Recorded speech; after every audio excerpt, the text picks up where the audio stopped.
자, 안녕하세요. 안녕하세요. 네. 공중보건하고 법규 담당하고 있는 김영입니다. 혹시 여러분 중에 이런 분들이 있어요. 그냥 심심하니까 위생사, 자격인 한번 따볼까.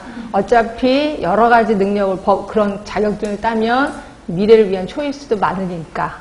이런 생각으로 이 자리에 오셨다면 생각을 좀 달리 해야 된다라고 저는 말씀드리고 싶어요.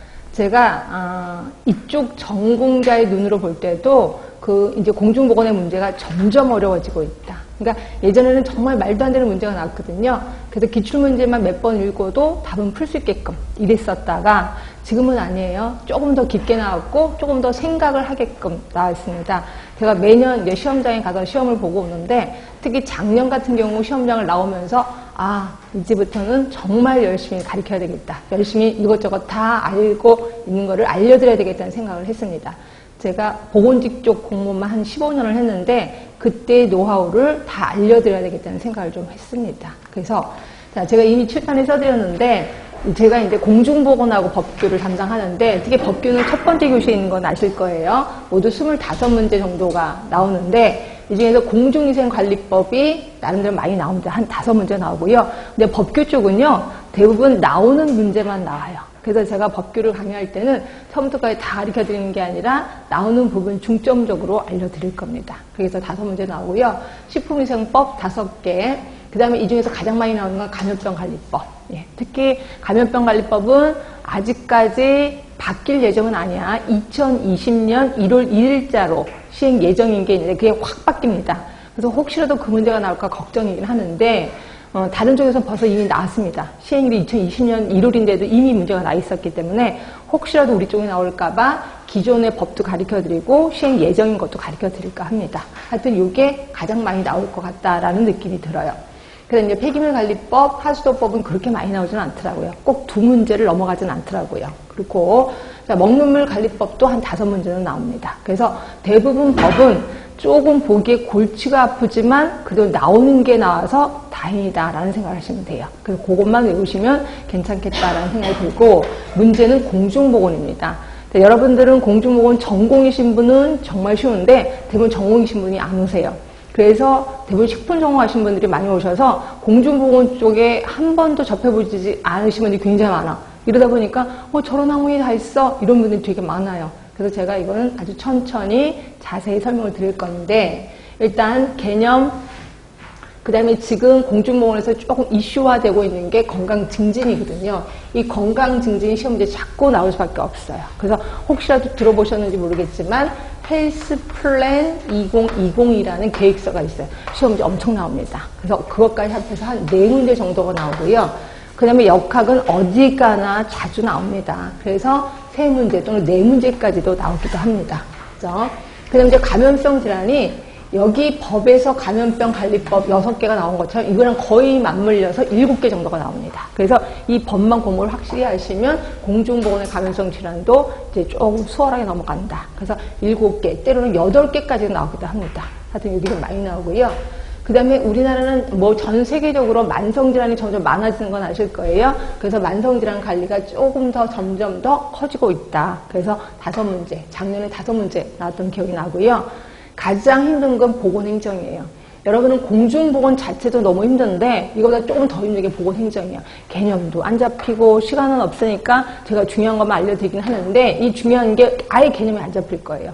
그래서 저도 이거는 여러분 상태 보고 좀 더 깊게 들어가든지 하여튼 이렇게 하겠습니다. 이게 6문제나 나와서 포기할 수는 없어요.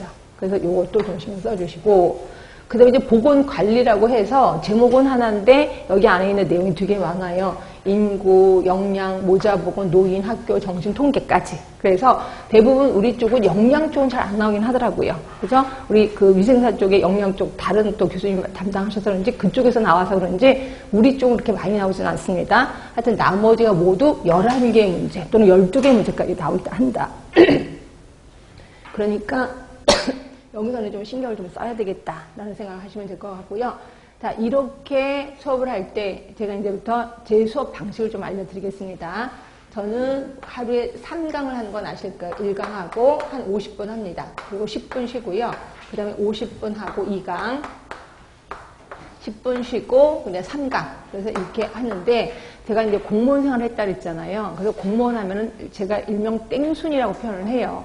그러면 9시 땡 하고 출근하고 6시 땡 하면 퇴근하거든요. 약간 땡순이 기질이 있단 말이에요. 그래서 시간이 딱 되면 제가 알아서 끝낼 때니까 조바심 내지 마시고 초조해하지 마시고 그래서 강의하다 갑자기 쉬겠습니다라고 하면 왜 저래 이러지 마시고 아 땡순이구나 이렇게 생각하시면 돼. 하여튼 이렇고요. 제가 이제 이론을 하고 그 다음에 10분 쉬고 여러분은 10분을 풀로 쉬지 마시고요. 제가 오늘 나눠드린 유인물이 있을 겁니다. 유인물 보시면 약간 유인물이 가로놓기가 있어요. 제가 제일 좋아하는 게 가로놓기거든요. 이 가로놓기의 답은 거기에 나오는 단어들은 외워야 되겠다는 생각을 하시면 돼요. 그래서 이걸 하는데 제가 맨날 주장하기를 가로가 비어있을 때 매력이 있다. 이렇게 생각하시면 돼. 다시 말해서 답을 직접 여기다 쓰면 가로놓기가 안 된다는 거죠. 결국 답은 다른 곳에다 쓰셔야 돼.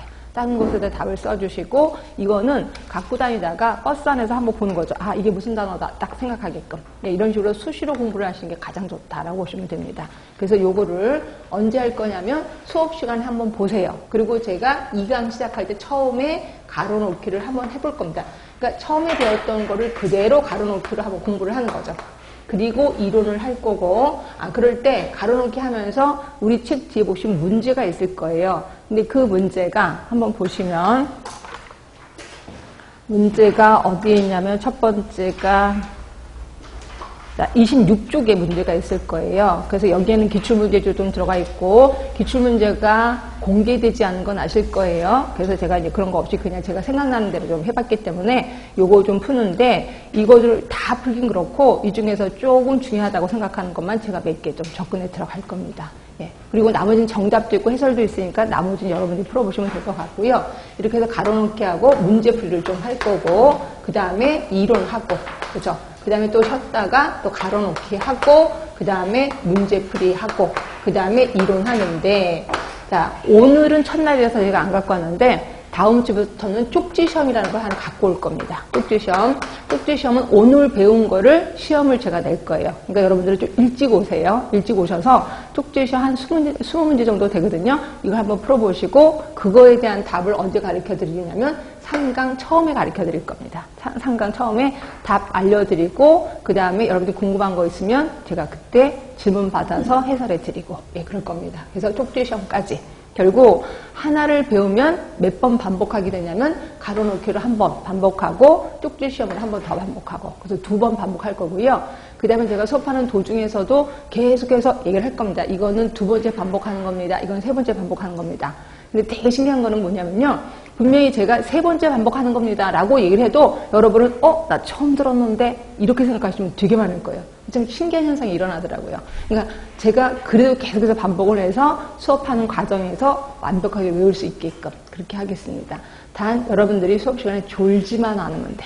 그치? 졸지 않고 잘 따라오시면 제가 재밌는 얘기도 해드리고 좋을 것 같으면 재밌는 얘기도 해드리고 근데 너무너무 졸리다. 그러면 저기 뒤에 일어나셔서 하시는 것도 괜찮습니다. 저 일어난다고 뭐라고 하진 않거든요.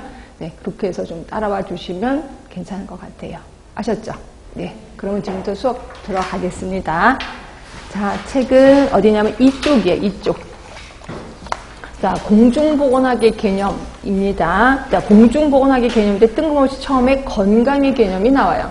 왜 건강의 개념이 나오냐면 우리가 알고 있는 건강은 아프지 않은 게 건강이지 라고 생각하잖아요. 그런데 아니라는 거예요. 공중보건에서는 건강의 개념을 다른 눈으로 보고 있습니다. 그럼 어떤 눈으로 보고 있는지 이제부터 보셔야 되겠죠. 제일 처음에 WHO가 나옵니다.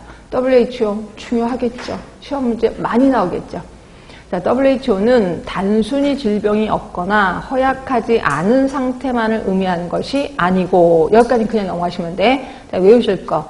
신체적. 여기서는 육체적이라고 나옵니다. 육체적, 정신적, 사회적인 안녕. 이것만 외우셔야 돼. 신체, 정신, 사회. 무조건 외우시면 됩니다. 자, 근데 이 중에서 신체적 안녕은 무슨 뜻인지 감이 잡혀요. 정신적인 안녕도 감이 잡혀요. 도대체 사회적인 안녕이 뭐야? 이런 사람이 있을까봐 밑에 2번에 사회적인 안녕을 제시했습니다. 자, 복지제도나 복지 상태를 의미하는 것이 아니라 삶의 자기 가치 실현을 위해서 각자 나름대로 역할과 기능을 충실히 해. 예를 들어서 여러분이 이제 학생으로서 역할이 있어요. 그럼 학생으로서 역할 어때? 제 시간에 여기 와서 앉아 있는 거. 물론 앉아있느라고 엉덩이도 아프고 난리가 나. 그래도 앉아있잖아요. 그러면 이건 사회적으로 안녕한 거다라고 보시면 돼. 요게 시험 문제 좀 나왔었습니다. 사회적인 안녕을 물어보는 뜻이 시험 문제 한번 나왔었다. 그러니까 여러분들은 자기 나름대로 역할을 잘 수행하면 사회적인 안녕이구나. 이렇게 기억하시면 돼. 하여튼 외우실 거 신체, 정신, 사회적 안녕. 사회적 안녕의 뜻은 감으로 잡으시면 될 것 같고요. 그러면 WHO만 건강의 정의를 얘기를 했겠습니까? 다른 학자들도 얘기를 했겠지. 자, 히포크라테스 들어갑니다. 워낙 유명하시고 작년에도 시험 문제 나왔던 분. 자, 히포크라테스 나중에 역사할 때도 또 배우긴 할 겁니다. 자, 이분은 장기설을 제시합니다. 장기설이라는 건 뭐냐면 더러운 공기, 미아스마 시열이에요. 그때 당시에는요, 균을 발견하지 못했었어요. 그래서 더러운 공기가 내 몸에 들어오면 나는 병에 걸리는 거야. 그렇죠? 그럼 더러운 공기를 내보내려면 어떻게 할까? 깊은 산으로 가면 되겠죠. 깊은 산으로 가서 심호흡을 잘하고 이면 더러운 공기가 빠져나간다라고 생각을 한 거예요.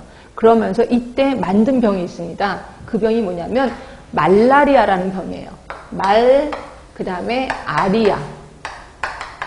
나쁜 공기 때문에 생기는 병, 말라리아죠. 그렇죠? 근데 말라리아는 그것 때문에 생긴 건 아니죠. 모기 때문에 생긴 겁니다. 모기 때문에. 근데 이때 히포크라테스는 말라리아라는 병을 만들었다라고 보시면 돼. 이게 작년에 시험 문제에 나왔었습니다.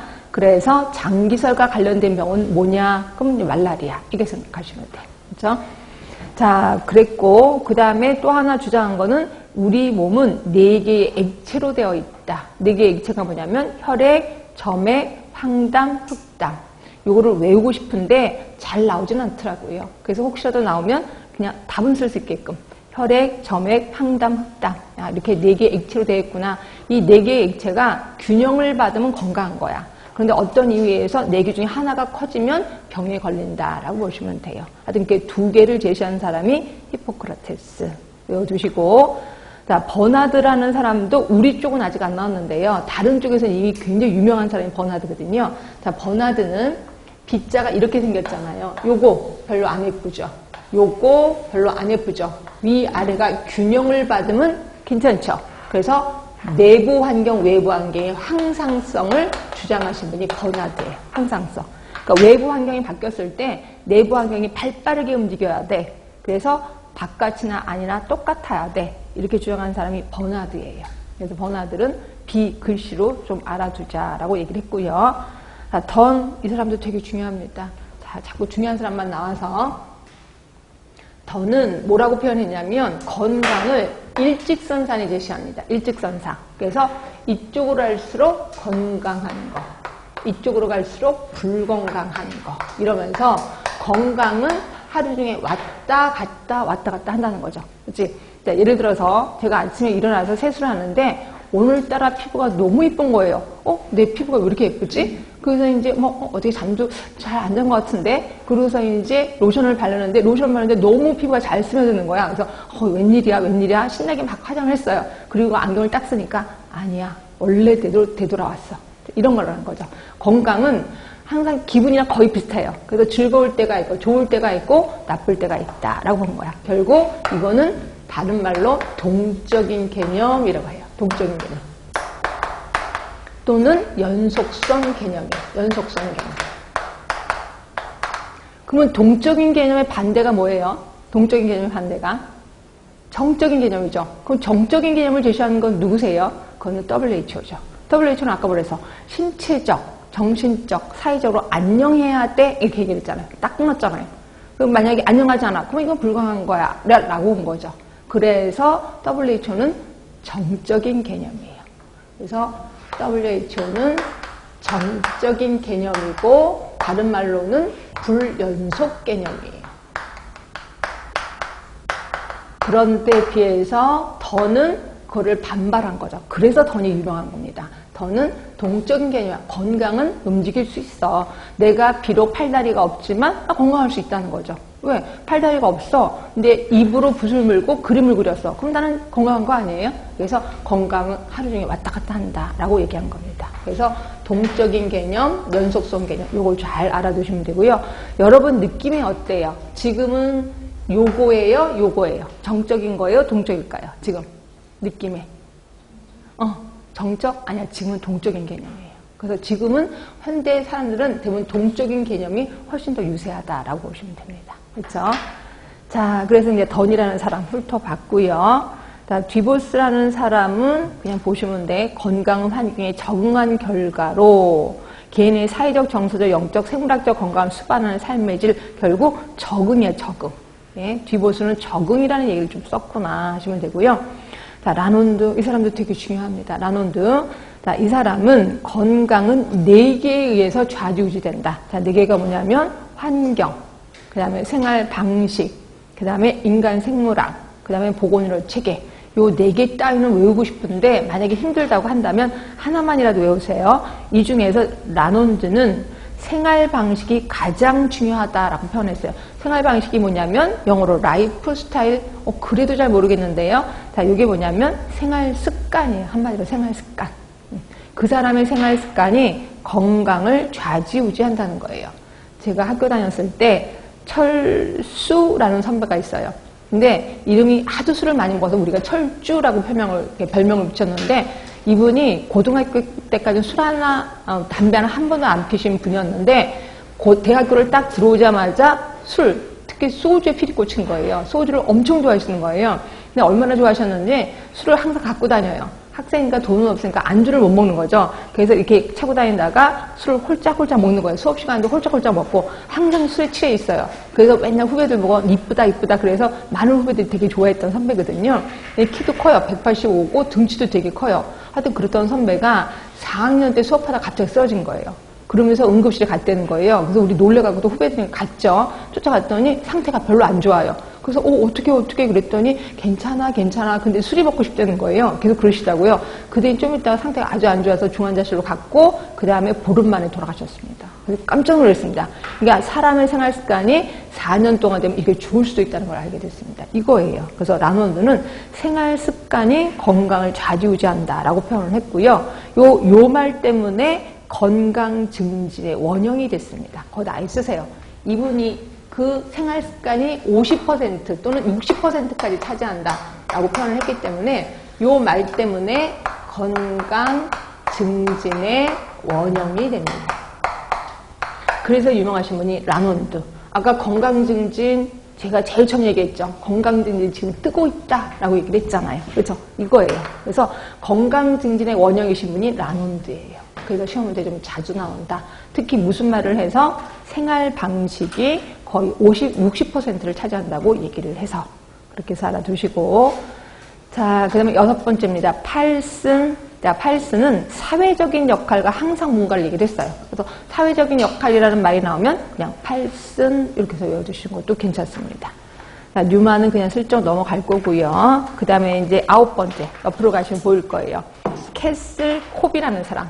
이 사람도 그렇게 자주 나오진 않는데 그래도 좀 중요한 사람이니까 좀 알아두세요. 자, 캐슬 콥은 건강 행위를 3가지로 제시합니다. 아픔의 행태, 그 다음에 환자 치료 행태, 또 하나가 예방보건 행태. 그래서 제목만 일단 외우시는 게 좋은데 근데 이왕 외우는 거 순서대로 외우세요. 처음에 예방보건 행태를 외우세요. 근데 이거는 뭐냐면 본인이 스스로 건강하다고 생각하는 사람이 이 건강을 유지하기 위해서 행하는 행동, 이거를 예방보건 행태라고 해. 내가 건강해. 이 건강을 유지할 수 있어. 어떻게 유지할까요? 여러분들 한번 생각해 보세요. 건강을 유지하려면 어떻게 해야 되죠? 운동해야 되겠죠. 그리고 때 맞춰서 건강검진 받아야 되겠죠. 그렇죠? 예방접종도 받아야 되겠죠. 이런 모든 행동을 예방보건 행태라고 하고 있어요. 예방보건 행태. 자, 그런데, 자, 아픔의 행태예요. 아픔의 행태는, 그러니까 두 번째로 제가 아픔의 행태를 얘기합니다. 자, 이거는 뭐냐면, 스스로 아프다고 생각하는 사람이 행하는 행동이에요. 자, 여러분들이 갑자기 소화가 안 돼요. 그럼 어떻게 해요? 소화가 안 돼. 뭐를 먹어도 소화가 안 돼. 밥 먹고 싶지도 않아. 어떻게 할까요? 어떻게 해요? 소화가 안 되면? 병원 가요? 아니지. 병원 바로 가진 않죠. 집에 있는 소화제 주워 먹죠. 그렇죠? 그런데도 소화가 안 돼. 그럼 엄마한테 엄마 나 왜 이렇게 소화가 안 되지? 그럼 엄마 뭐라 그래요? 바늘 한번 따보자. 그래서 바늘 하나 따잖아요. 근데 소화가 안 돼. 왜 안 되지? 한 몇 번 쭉 아프고 나면 그 다음에 병원에 가죠. 그렇죠? 결국 아프다고 느꼈을 때 이런 이렇게 조그만 행동들, 약을 주워 먹는다거나 아니면 민속요법을 쓴다거나 아니면 병원에 간다든가 이런 거를 아픔의 행태라고 하는 거예요. 자, 그 다음에 이제 세 번째 환자 치료 행태입니다. 자, 이거는 치료를 받고 있는 과정에서 치료 지침에 대한 반응을 말하는 거야. 결국 순응하는지 아니면 불응하는지.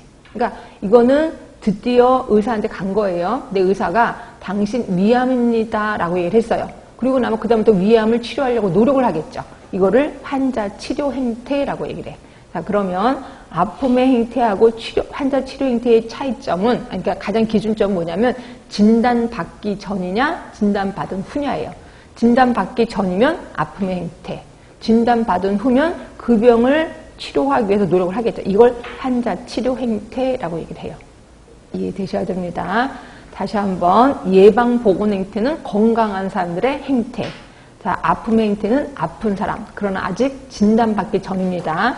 그래서 자기가 나름대로 그냥 관리하는 거. 그리고 환자 치료 행태는 지금 진단을 받았어. 그리고 그 병을 치료하기 위해서 노력하는 거를 환자 치료 행태라고 얘기를 했습니다. 하여튼 캐슬콥은 이렇게 세 가지 행위를 제시했고요.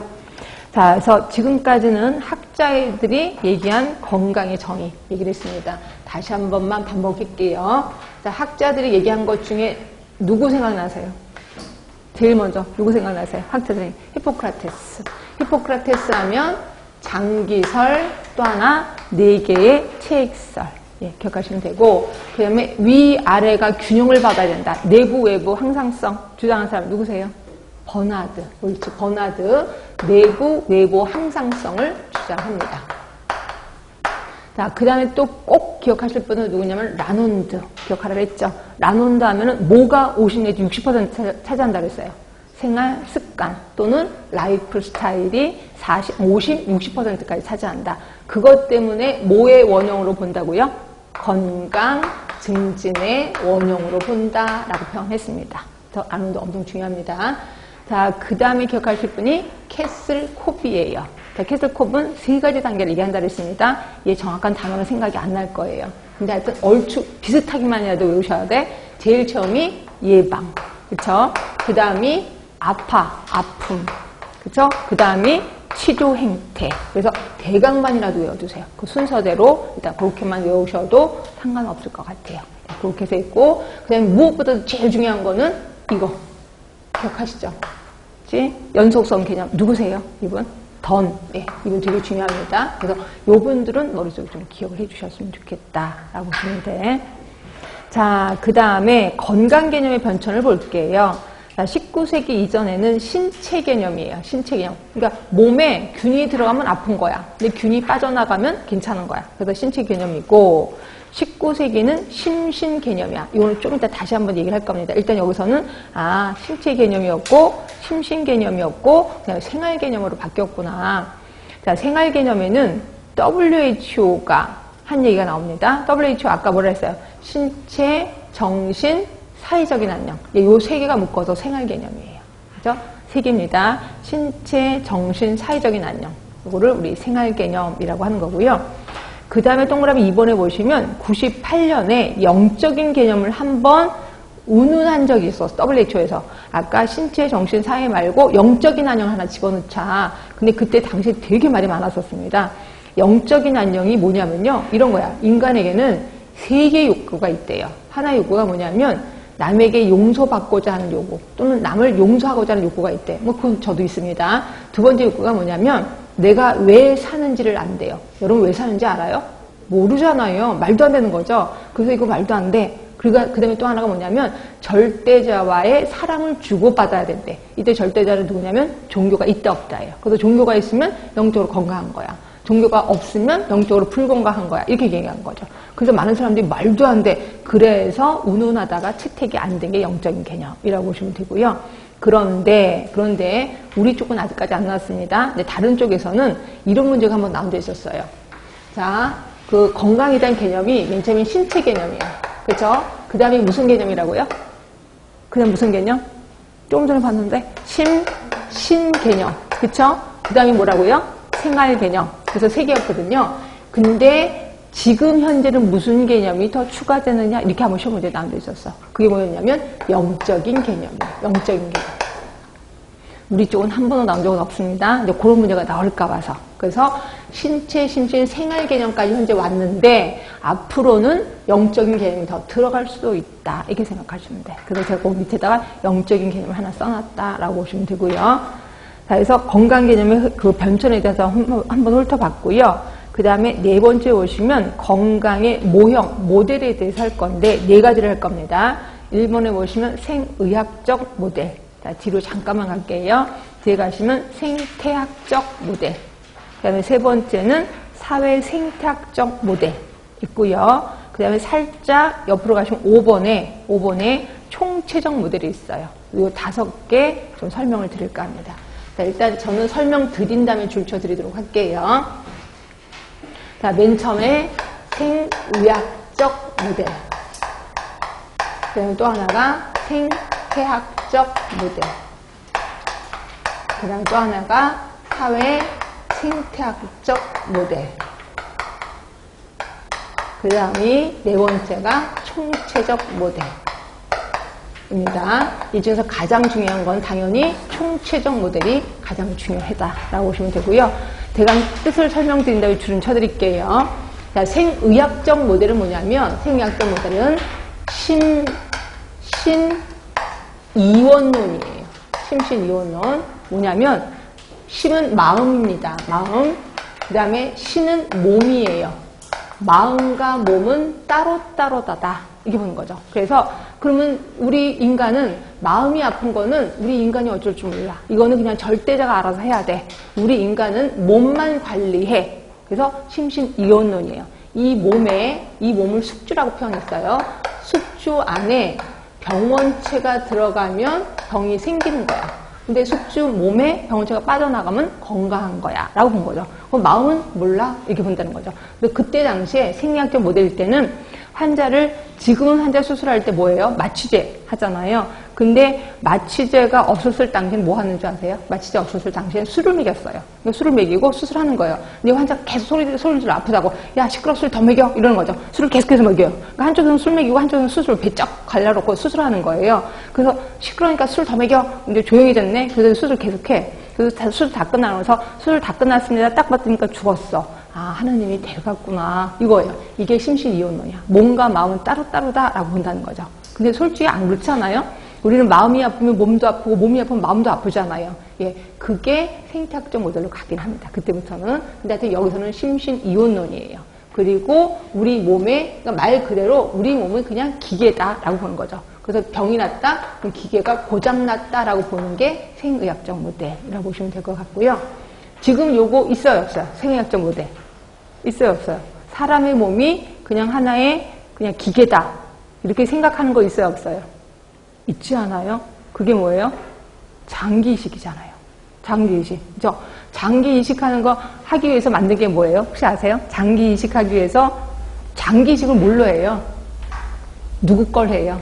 죽어있는 사람 걸 하잖아요. 근데 중국에서는 되게 재밌는 게 뭐냐면 중국 사람들은 인구가 되게 많은 건 아시죠? 그래갖고 예전에 한번 몇 해 전인가 1년 전인가 중국이 인터넷에서 난리 난 적이 있었어요. 되게 잘생긴 남자, 진짜 딱 봐도 너무 잘생겼는데 이런 남자가 있었는데 그 남자가 노점상을 했던 사람이에요. 근데 노점상을 이렇게 치우는 공무원이 이제 와서 이거 치우라고 했대요. 치우라고 하면서 이거 부셨나 봐요. 그러니까 이 사람이 너무 젊은 혈기에 화가 나니까 이 사람을, 이 공무원을 밀쳤어요.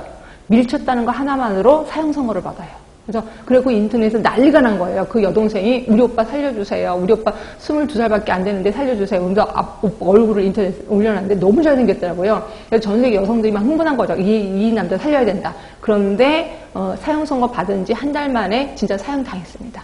근데 되게 웃긴 건 뭐냐면 그 사람의 눈을 노린 여자가 있었어요. 그 사람의 눈이 너무 이쁘다는 거예요. 나 저 눈 갖고 싶어. 그러니까 저 사람 죽여주세요. 돈 많은 여자가. 그래서 그 사람 죽자마자 눈을 가져갔대요. 이게 장기이식이라고 생각하시면 됩니다. 결국 이런 모든 것들이 생의학적 모델에서 또 출발을 했다라고 보시면 됩니다. 그래서 지금 얻는 게 아니라 지금은 열심히 있습니다. 그게. 그 다음에 이제 생태학적 모형으로 갈게요. 생태학적 모형은 하나가 더 생겨요. 숙주, 그 다음에 병원체, 그 다음에 또 하나 생기는 게 환경이에요. 요 세 개가 그러니까 건강을 좌지우지한다라고 보시면 되고요. 특히 이걸 갖고 그림도 그렸습니다. 나중에 배우시긴 하겠는데, 역학에서 배우시긴 하겠는데, 환경이 받침대야. 그리고 여기가 병원체야. 그리고 여기가 숙주야. 그래서 요 세 개가 균형을 받으면 건강한 거야. 근데 균형이 깨져? 그러면 불건강한 거다라고 본 게 생태학적 모형이에요. 그럼 생태학적 모형은 요 세 개 중에 가장 중요하다고 생각한 거 뭐냐? 환경이 가장 중요하다라고 생각을 했습니다. 그렇죠?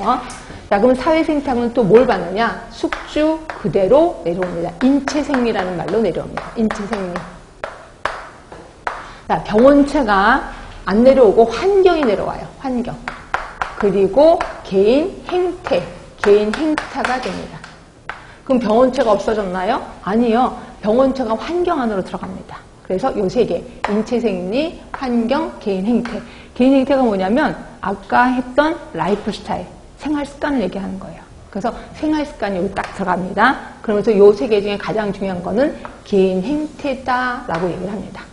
그렇죠? 그럼 총체적 모형은 뭔데? 자, 총체적 모형, 자, 인체생리 그대로 내려옵니다. 인체생리. 자, 그 다음에 환경 내려옵니다. 그대로. 그 다음에 개인 행태가 생활습관으로 내려와요. 생활습관. 그 다음에 또 하나 생긴 게 보건의료 시스템이 하나 생깁니다. 보건의료 시스템. 자, 그러면 여러분들이 눈치로 새로 생긴 게 되게 중요한가 봐. 그럼 여기서도 새로 생긴 보건의료 시스템이 중요하나? 아니에요. 여기서도 생활습관이 가장 중요하다라고 얘기를 했습니다. 그렇죠? 근데 이거 딱 보는 순간 누구 생각나지 않으세요? 인체생리, 환경, 생활습관, 보건의료 시스템 4개. 누구 생각나세요? 라논드 생각나셔야죠. 예, 라논드가 얘기한 게 총체적 모형이다라고 보시면 됩니다. 하여튼 요겁니다. 그래서 총체적 모형은 좀 중요하고 특히 이 중에서도 생활습관이 중요하다라고 보시면 돼요. 그래서 요 4개의 모형에 대해서는 물론 제목은 좀 알아셔야 되고 그 다음에 요거 3개, 4개 요거 이름을 좀 외우시는 것도 괜찮습니다. 이름 다 외우기 힘들어. 그럼 가장 중요한 것만이라도 외워두시는 게 좋겠다라고 생각하시면 돼. 자, 이제 줄 쳐드릴게요.